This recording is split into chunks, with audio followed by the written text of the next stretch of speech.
ለአላህ ሱብሓነሁ ወተዓላ መልካም ስሞች አሉት ብሎ ቁርአን ጠቅሶ ከስሞች ውስጥ ግን አዳር ይላል። አዳር ማለት ጎጂው ማለት ነው። ጎጂው ማለት ነው።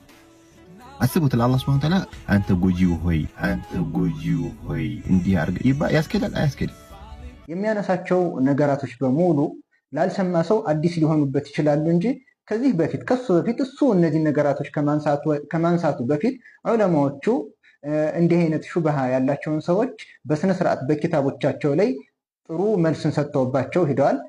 ወደ እነዛ ኩቱቦች በመመለስ የእንደዚህ አይነት ሰዎችን ሹብሃ በቀላሉ ማስወገድ እንችላለን፣ ራሳችንንም መጠበቅ እንችላለን፣ ሌሎችን ሙስሊም ወገኖቻችንን መጠበቅ እንችላለን ማለት ነው። በመጀመሪያ ደረጃ የአላህ Subhanahu Wa Ta'ala ስሞች ሁሉም ጥሩዎች ናቸው።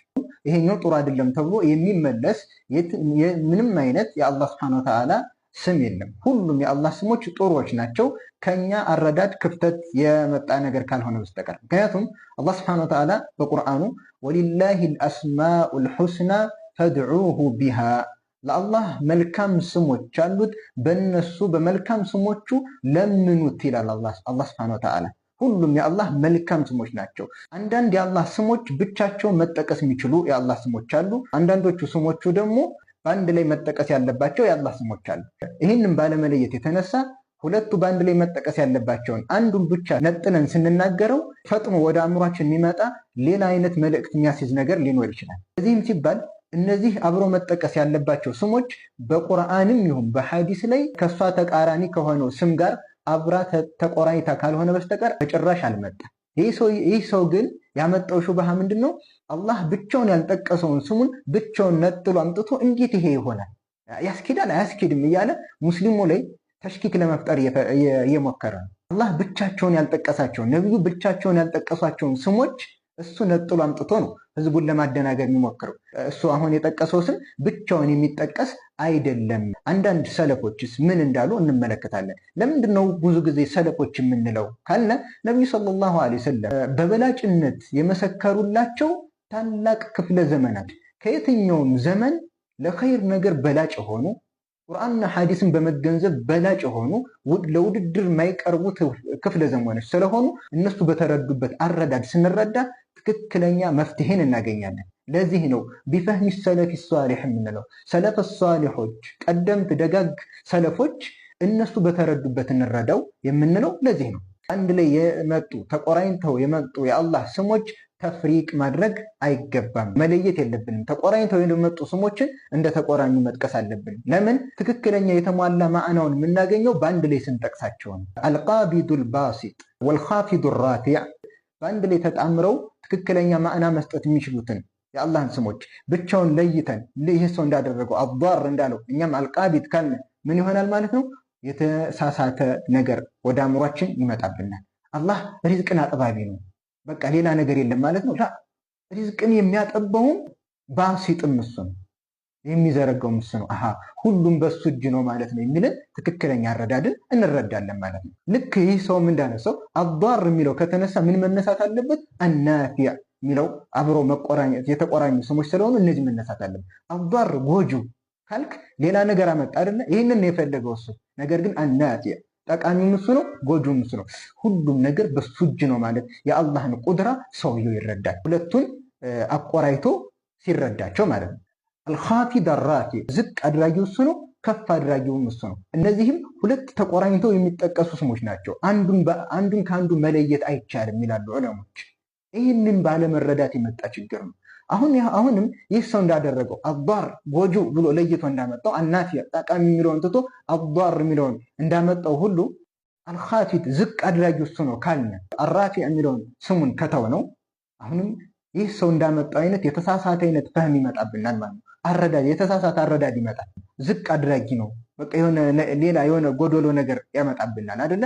አልኻፊዱ ራፊዕ ዝቅ አድራጊውም ከፍ አድራጊውም አላህ ነው ካልን ሁሉም ስልጣኑ በሱ እጅ ነው ማለት ነው የሚልን ትክክለኛ ሙሉ የሆነ ችሎታውን እናጸድቃለን፣ ትክክለኛ ማዕናውንም እናገኛለን ማለት ነው። ስለዚህ እነዚህ ስሞች ተቆራኝተው ነው መጠቀስ ያለባቸው ይላሉ ሰለፎች።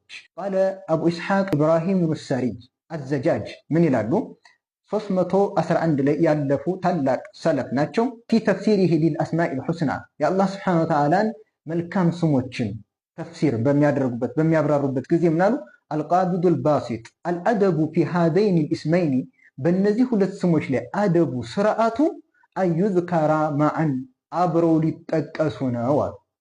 አብረው ነው የሚጠቀሱት። አልቃቢድ ካልክ ዝም ማለት የለብንም። አልቃቢዱል ባሲጥ ሊአነ ተማም አልቁድረቲ ምክንያቱም ሙሉ የሆነው ችሎታ ቢዚክሪሂማ ማዕን አብሮ በመጥቀስ ላይ ነው የሚገኘው።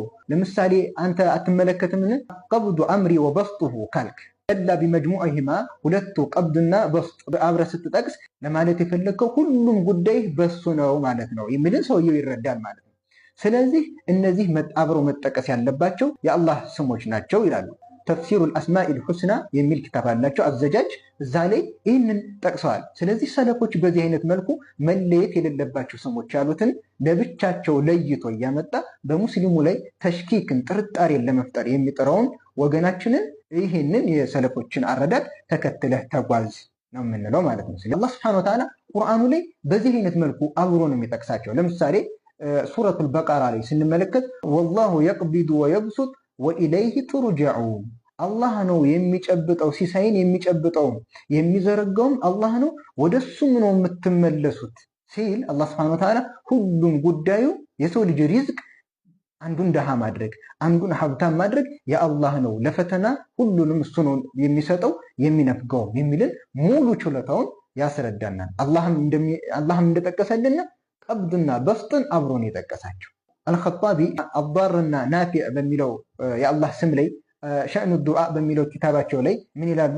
ወሃዛኒ ልእስማኒ እነዚህ ሁለት የአላህ ስሞች ሚማ የሕሱኑ ልቂራኑ ፊ ዚክሪ በይነሁማ እነሱም በምንጠቅስ ጊዜ አብረው መጠቀስ ያለባቸው ናቸው።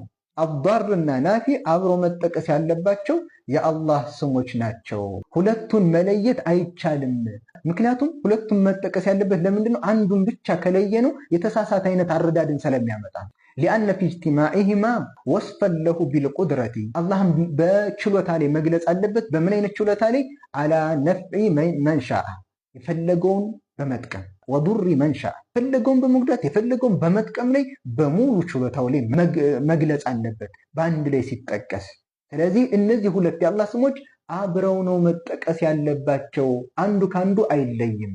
ምክንያቱም አሉ ኢማሙ አልኸጣቢ ሲናገሩ በመጥቀምም ላይ በመጉዳትም ላይ ሻይ ካልሆነ ለም የኩን መርጁወን በመጥቀም ላይ ካልቻለ ከሱ የሚከጀል ነገር አይኖርም ማለት ነው። ከሱ የምንከጅለው ነገር የለም ማለት ነው። ወላ መኹፈን የሚፈረም አይደለም ደግሞ በመጉዳት ላይ አላህ ሱብሓነሁ ወተዓላ ጉዳትን ማድረስ የማይችልም ከሆነ ደግሞ ልንፈራ አንችልም ማለት ነው። ስለዚህ አዳር ጎጂ ነው ስንል አናፊዕ ጠቃሚ ነው የሚለውም አብሮ መጠቀስ አለበት። ሁሉም መጥቀም መጉዳትን ከአላህ እንደሆነ ሙሉ ችሎታውን ለማጽደቅ ማለት ነው።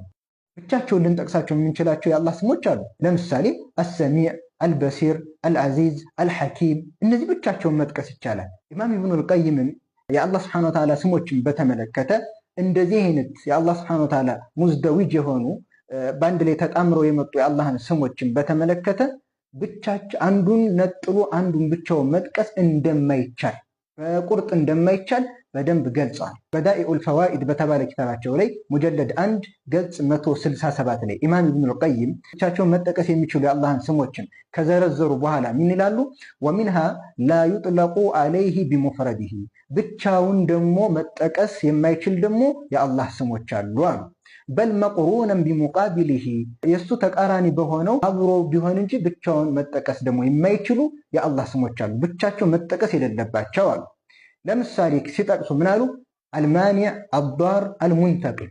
ለምሳሌ እነዚህ ስሞች ብቻቸውን አልተጠቀሱም። ቁርአንና ሐዲስ ላይ አብረውን የተጠቀሱት ፈላ የጁዙ አን ዩፍረደ ሃዛ አን ሙቃቢሊህ እነዚህ ስሞች ብቻቸውን ሊነጠሉ አይገባም ይላሉ ኢማም ኢብኑል ቀይም። እነዚህ ስሞች የተያያዙ ናቸው። በምን አሉ?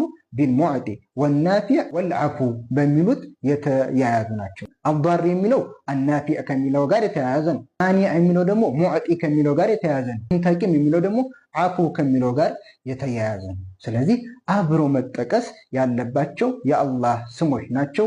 የአላህ ሱብሓነሁ ወተዓላ ስሞች በትክክለኛ ሐዲስ የጸደቁ የአላህ ስሞች የትኛውም ጎደሎነትን የሚያመላክት የለም። እኛ አረዳድ እጥረት የመጣ ነገር ነው። ትክክለኛ አረዳዱን ወደ ዑለሞች ጠጋ ብለን ልንረዳ ይገባል። ለዚህ ቁርአንይ ወገናችን ሐዲስን ከስሜቱ ጋር የሚገጥመውን እየተቀበለ ለስሜቱ የማይገጥመውን ደግሞ ለሚመልሰው ወገናችን ይህንን መልስ እናስቀምጣለን። በሱ ሹብሃ ደግሞ የገባባቸውም ካለ ልክ በዚህ አይነት መልኩ ዑለሞች ባስረዱት መልኩ እንጂ በስሜታቸው ለሚጓዙ ሰዎች አይነት አረዳድ ልንረዳ አይገባም። የአላህ ስብሐነ ወተዓላ ስሞች ሁሉም መልካሞች ናቸው። ከአረዳዳችን እጥረት የመጣ ስለሆነ ትክክለኛ አረዳድን ሰለፎች በተረዱበት መልኩ ልንረዳ ይገባል። ወሰላሙ አለይኩም ወረሕመቱላሂ ወበረካቱ።